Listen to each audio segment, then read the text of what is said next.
it was quite dangerous for lots of barges. Quite well, I'll say lots of barges. I would imagine we lost a lot of barges during the war through mines. I mean, I would say 9 or 10 barges actually got lost, just mines alone. And yeah, that was quite dangerous. And I got involved when I was mating the Millie with old Alf Carter. Twice we had a problem with aircraft. It wasn't the bloody Germans, that was the Americans. Twice. Yeah, we come away from Mistley with a cargo of wheat for Felixstowe Dock, only a short trip, about 4 hours from Mistley into Felixstowe Dock. And in Holbrook Bay, in the bay itself, there was a target where the American fighter bombers would drop, looked like bags of lime, Praxon, down in there. And on one occasion we were sailing by the bay, instead of dropping over there, he come at us. And just over the Davids, one went in the water and the other one nearly hit our rudder over the top. But in the process of that, the plane that dropped these lime bags, I will call them dummy bombs, to give it another name, it blew up.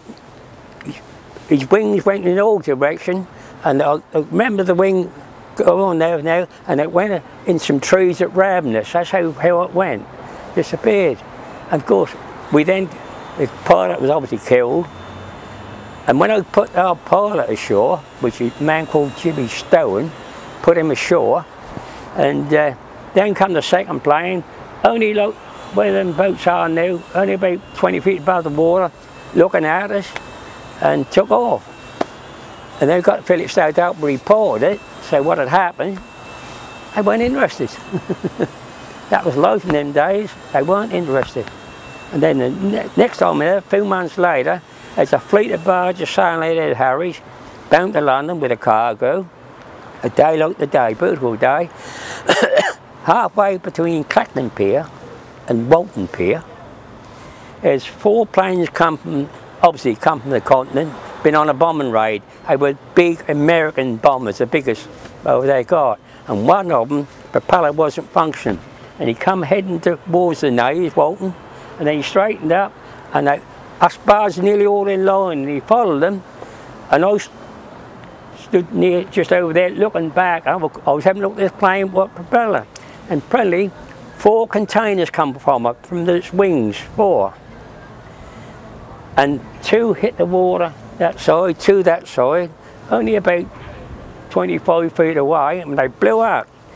And they were the spare tank, fuel tanks, what they'd dropped. They'd hit the barge, they'd have sunk the barge, but they missed both sides of it. And you could smell the petrol or whatever, high octane. Smell it terrible.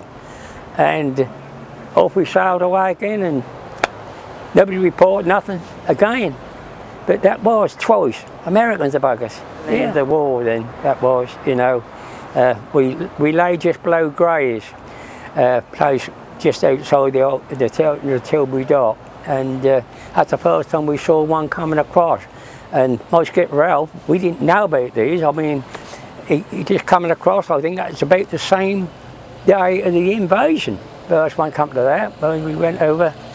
And my skipper second, look, he said, they got lights on now. We thought it was a German plane with lights on, with this bing bang. Then we saw a lot of them after that. You know. Oh, several. The company of Paul's, I think they sent 4 there, and that was the Barbara Jean, Ady, Tollesbury and Ena. And Tollesbury, really speaking, old man Len Webb, 63-year-old, he took to Dunkirk, and actually he was the only one who stayed on board his barge and rowed the barge ashore and picked up 250, 260 soldiers and brought them back with the help of tugs and the Navy, of course, and brought them back. But that weren't the idea. Them barges weren't meant to come back. They were filled up with ammunition, fuel, food and water. They were supposed to beach, so the soldiers still had some armoury to fight with and food and water to drink. But they weren't planned, but Old Len Webb, the skipper, told me he had his own ideas. He said, I'm going to take my barge back home, and he went there, and that's what he done. I was near the Witton Maypole, which is the main street of Witton, and on this Saturday, I think it was a Saturday afternoon, there was a German plane with one of the engines on fire.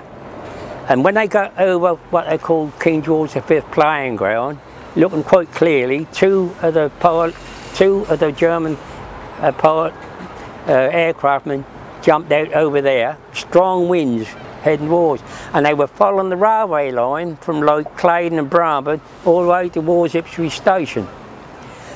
And before it got down to there, the last two jumped out, so there's 4 jumped with parachuting. They dove right down. We could see it from where we were. We're 2 miles away from Witton.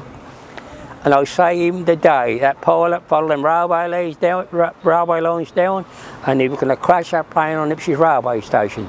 But he nearly did. It went in the park alongside of it, Ipswich Park, right alongside of it, so he nearly achieved it. And that blowed hard, and all the parachutes, all of them, I'm looking over there now, over Stoke, they're Moultons.